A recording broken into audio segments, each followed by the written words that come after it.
karapatan ng mga empleyado sa kanilang final pay at certificate of employment. Noong ika-31 ng Enero 2020, inilabas ng Department of Labor and Employment o DOLE ang Labor Advisory Number 06 Series of 2020 na may petsang 20 Enero 2020 at may titulong Guidelines on the Payment of Final Pay and Issuance of Certificate of Employment.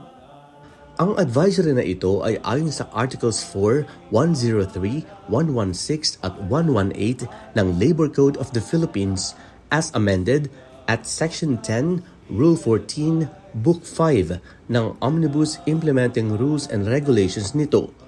Kasama sa pangunahing layunin ng advisory na ito ang paglilinaw sa responsibilidad ng mga kumpanya sa pagbibigay ng Certificate of Employment sa kanilang mga empleyado. Ayon po sa nabanggit na Labor Advisory, ang final pay or last pay or back pay ay tumutukoy sa kabuuan ng lahat ng sahod o anumang monetary benefits na matatanggap ng isang empleyado kahit ano pa ang dahilan ng pagtatapos ng kanyang pagtatrabaho. Kasama po pero hindi limitado sa nasabing final pay ang mga sumusunod. A. Unpaid earned salary of the employee. B. Cash conversion of unused service incentive leave pursuant to Article 95 of the Labor Code. C. Cash conversions of remaining unused vacation, sick, or other leaves pursuant to company policy or individual or collective agreement if applicable. D. Prorated 30-month pay pursuant to Presidential Decree No. 851. E.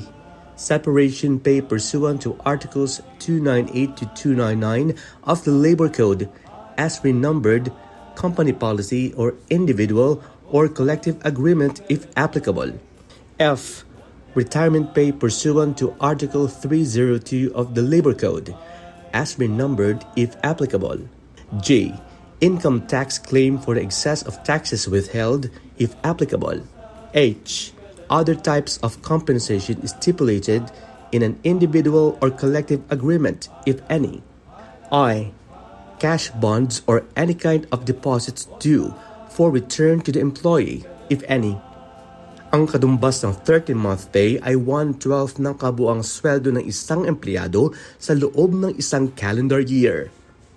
Maliban sa mga nabanggit na monetary benefits na dapat bayaran, sa loob ng 30 araw mula sa araw ng separation o termination ng employment, ang isang empleyado anumang uri o dahilan ng pagtatapos ng kanyang pagtatrabaho ay may karapatang mabigyan din ng Certificate of Employment sa loob ng 3 araw mula sa oras na hiniling ito ng empleyado.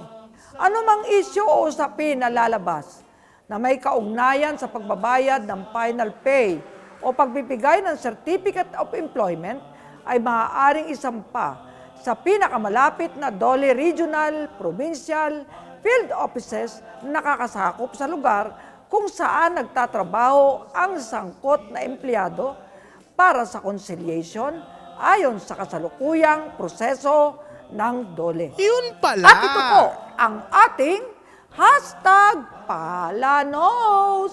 Manood, magtanong, para matuto.